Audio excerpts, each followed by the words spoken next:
Typically, when we see a particular reaction, we can come up with a prediction if that particular reaction is spontaneous. And one of the most common questions that you'll see on standardized exams are something like, here's a particular reaction. So the reaction that we're going to analyze first is something that's of big importance in industry. And if you look in previous chapters, there's something called the Haber process. And the Haber process was invented back around the World War I era. And in World War I, they needed ammonia. And a way to make ammonia is to take nitrogen gas,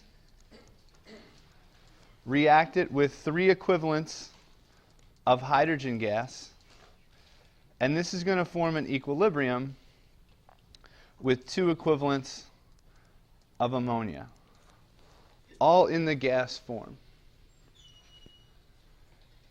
If we analyze this particular reaction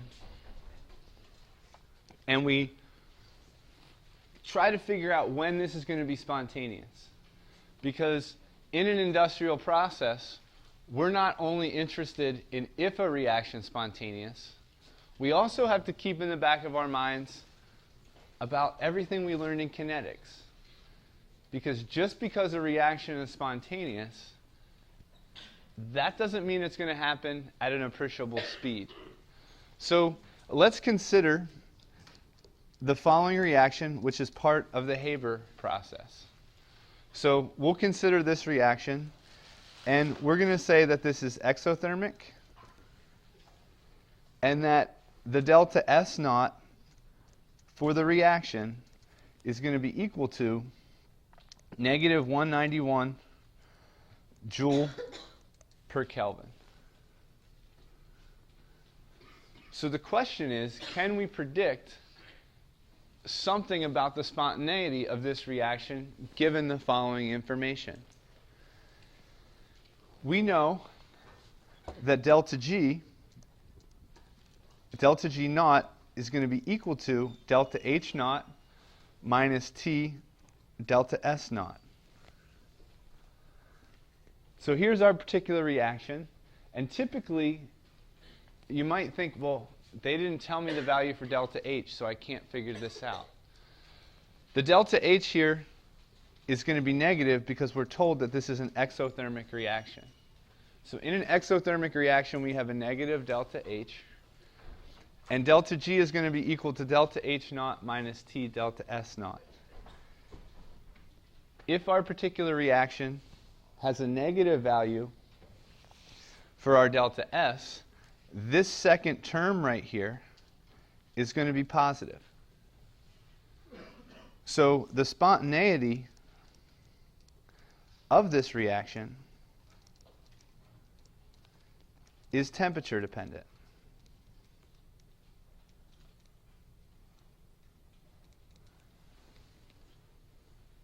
So the question is this spontaneous at high temperatures? Is it spontaneous at low temperatures?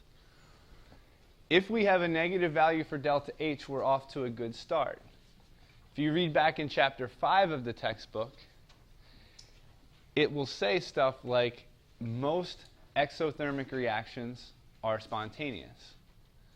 Because if we look at these terms, the delta H is typically expressed in kilojoules, the delta S is in joules, and if we have a negative value for that delta H, we can dictate the spontaneity of the reaction.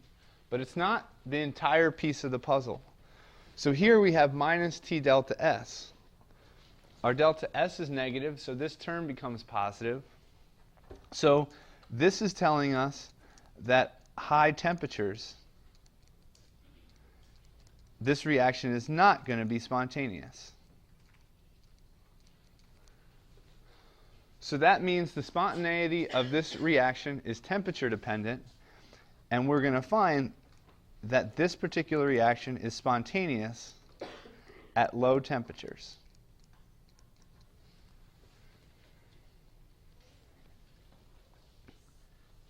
And this is great for us because we can say that if we want an industrial process, we want this particular reaction to be spontaneous, and we want it to be spontaneous at room temperature if we can. But oftentimes you're going to find that in industrial reactions, they use big furnaces and fires to help these reactions proceed.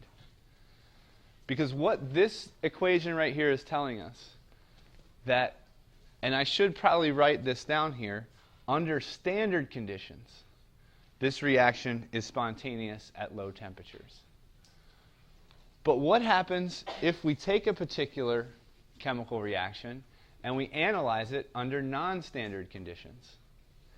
And if we do so, we get an equation that says delta G is going to be equal to delta G naught plus RT ln Q. So in this particular reaction, delta G naught is the standard Gibbs free energy. Under any other conditions, we can manipulate that delta G. Particularly in this case, we have the reaction quotient Q. Q for our reaction that we have is going to be either the concentrations of the products divided by the concentrations of the reactants. Or for this particular example, it's more appropriate to say the partial pressures of the products divided by the partial pressures of the reactants. So here we're going to have the partial pressure of NH3, and that quantity needs to be squared.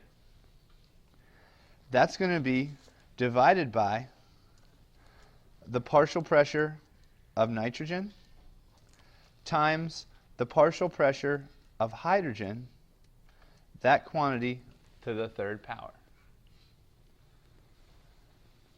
So by manipulating this Q right here,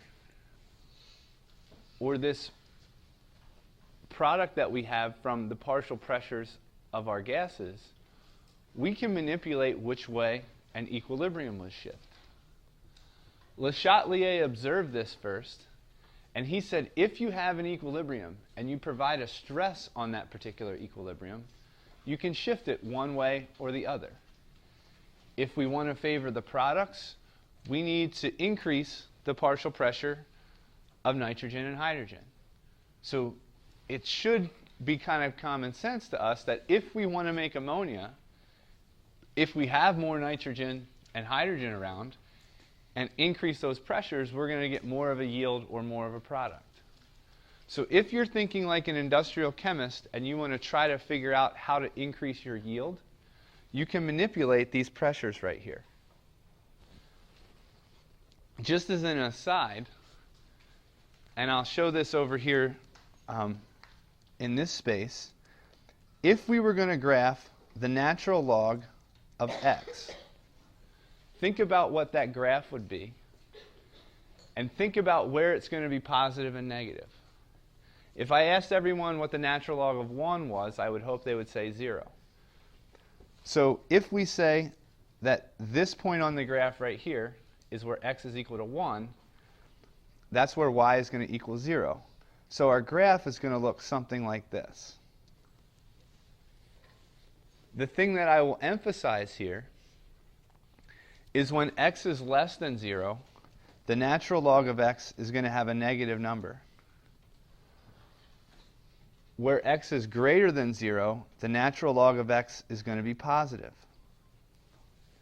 This is something that's very key for us when we're looking at spontaneity.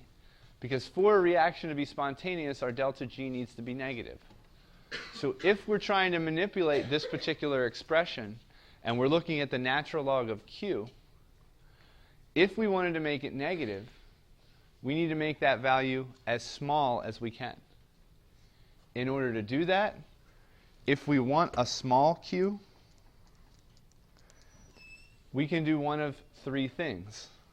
We can decrease the partial pressure of NH3, or we could increase the partial pressure of nitrogen, and we can also increase the partial pressure of the hydrogen. All three of these effects are going to influence the natural log of Q, which will also influence what our overall delta G is going to be. So here's our particular reaction. There's one other thing that we can do with this particular equation. If we're at equilibrium, we know a couple things. So if our system is at equilibrium, we know that Q is going to be equal to K, and that our delta G is going to equal 0.